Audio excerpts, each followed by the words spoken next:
Bonjour, mon nom est Mario Richard. Mon nom est Steve Bissonnette. Nous agissons comme consultants pour le ministère de l'Éducation de l'Ontario. Aujourd'hui, nos propos se situent dans le cadre du cours de compétences linguistiques. La tâche que nous allons réaliser consiste à rédiger un paragraphe informatif. Avant de débuter, 2 points importants à mentionner. Le premier point, pour la réalisation de cette tâche que nous allons modeler, nous prenons pour acquis qu'en salle de classe, le travail aurait été déjà fait sur sélectionner une idée principale dans un paragraphe ainsi que des idées secondaires. Le deuxième élément, il s'agit d'une tâche complète que nous allons modeler, ce qui ne correspond pas nécessairement à ce qu'on ferait habituellement dans une salle de classe. Rédiger un paragraphe informatif. Premièrement, qu'est-ce que c'est? Il s'agit d'un paragraphe qui présente habituellement des informations organisées autour d'une idée principale et de quelques idées secondaires qui viennent l'expliquer. Pourquoi rédiger un paragraphe informatif? Pour informer le lecteur sur un sujet donné. Comment rédiger un paragraphe informatif? Il y a 4 étapes. La première, déterminer le sujet du paragraphe en se posant la question « De qui ou de quoi vais-je parler? » Deuxièmement, rédiger la phrase qui sera l'idée principale du paragraphe en utilisant la question « Qu'est-ce que je veux dire sur ce sujet? » Troisième étape, rédiger les idées secondaires en se posant la question « Qu'est-ce que je pourrais dire qui viendrait expliquer mon idée principale? » Quatrième étape, relire le paragraphe en se posant la question « Est-ce que mes idées secondaires sont toutes reliées à mon idée principale? » Un point important à préciser. Dans la tâche qui sera modelée, c'est-à-dire l'exemple du test provincial de compétences linguistiques, l'information est déjà fournie. Donc, l'élève n'a pas à faire de cueillette d'informations, ce qui n'est pas le cas dans la rédaction d'un paragraphe informatif habituellement. Dans ce cas-ci, il faut plutôt regrouper les informations déjà fournies pour déterminer au départ une idée principale et ensuite les idées secondaires. Maintenant, je lis le texte. Réginald Aubry Fessenden, enfance dans le sud de l'Ontario, né le 6 octobre 1866 au Québec, mort le 22 juillet 1932, inventeur du sondeur à ultrasons qui mesure la profondeur sous l'eau, a amélioré l'ampoule électrique d'Edison, plus de 500 inventions brevetées, inventeur de la microphotographie, inventeur des premières radios, créateur du concept de base du radar, a construit la première centrale électrique à Niagara Falls en 1927, brevet d'invention pour la télévision. Excellent en mathématiques, en langue et en musique.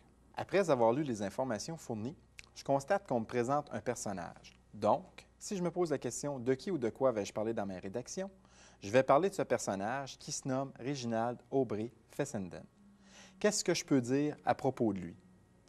Je vais retourner lire les différents énoncés en me posant la question suivante. De quoi ça parle en général?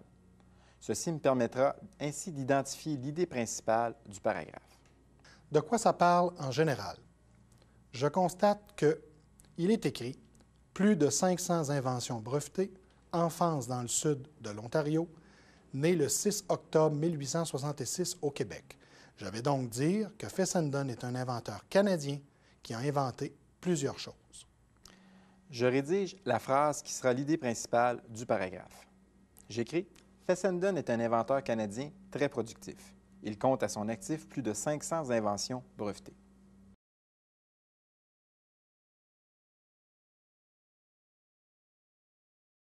Qu'est-ce que je pourrais dire qui viendrait expliquer l'idée principale qui est Fessenden est un inventeur canadien très productif.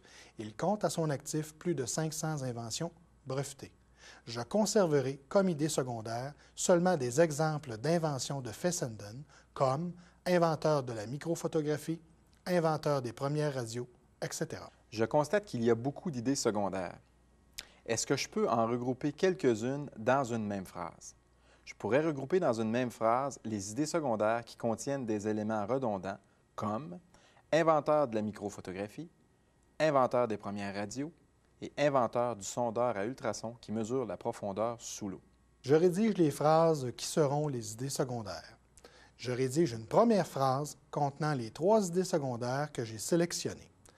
J'écris « Il a inventé la microphotographie, les premières radios et le sondeur à ultrasons qui mesure la profondeur sous l'eau. »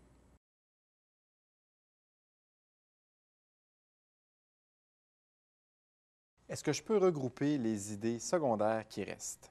Je fais le choix de regrouper les 4 idées secondaires qui restent dans 2 phrases différentes. Ces 4 idées sont à construire la première centrale électrique à Niagara Falls, à améliorer l'ampoule électrique d'Edison. Il est le créateur du concept de base du radar et détient le brevet d'invention pour la télévision en 1927. Je rédige une autre phrase contenant les 2 premières idées secondaires. J'écris « Il a construit la première centrale électrique à Niagara Falls et a amélioré l'ampoule électrique d'Edison. » Je rédige une dernière phrase contenant les idées secondaires qui restent. Il est le créateur du concept de base du radar et détient le brevet d'invention pour la télévision.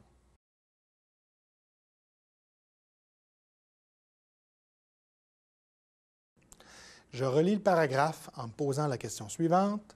Est-ce que les idées secondaires sont toutes reliées à l'idée principale qui est « Fessenden est un inventeur canadien très productif. Il compte à son actif plus de 500 inventions brevetées. » Les idées secondaires sont « Il a inventé la microphotographie, les premières radios et le sondeur à ultrasons qui mesure la profondeur sous l'eau. Il a construit la première centrale électrique à Niagara Falls et a amélioré l'ampoule électrique d'Edison. Il est le créateur du concept de base du radar et détient le brevet d'invention pour la télévision. Je constate que toutes les idées secondaires sont reliées à l'idée principale. Je suis rendu maintenant au stade de polir le texte, c'est-à-dire ajouter des connecteurs ou des marqueurs de relation. En relisant le texte, je peux ajouter les marqueurs de relation de plus, aussi et finalement même. Pour les besoins du test provincial de compétences linguistiques, je transformerai le paragraphe en texte informatif. Or, un texte informatif doit contenir au départ une introduction, c'est-à-dire présenter le sujet, ensuite un déroulement, c'est-à-dire expliquer le sujet, et terminer avec une conclusion, soit préciser ce qui est à retenir du sujet.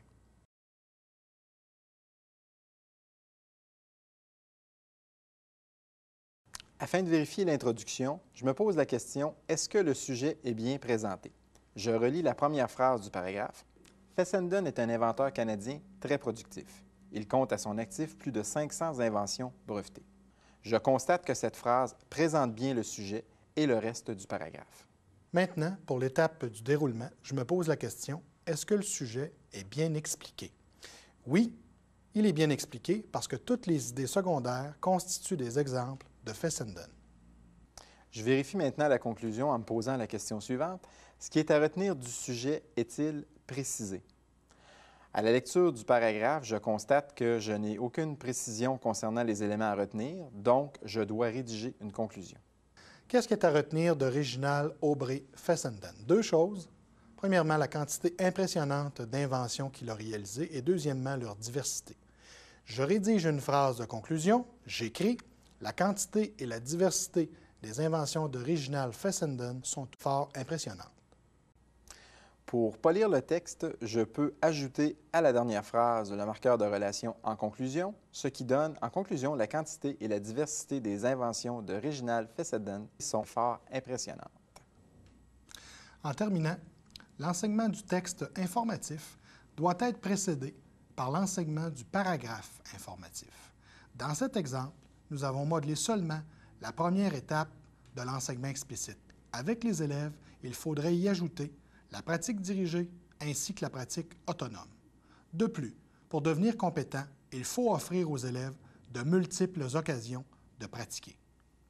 Ceci termine donc la tâche « Rédiger un paragraphe informatif ».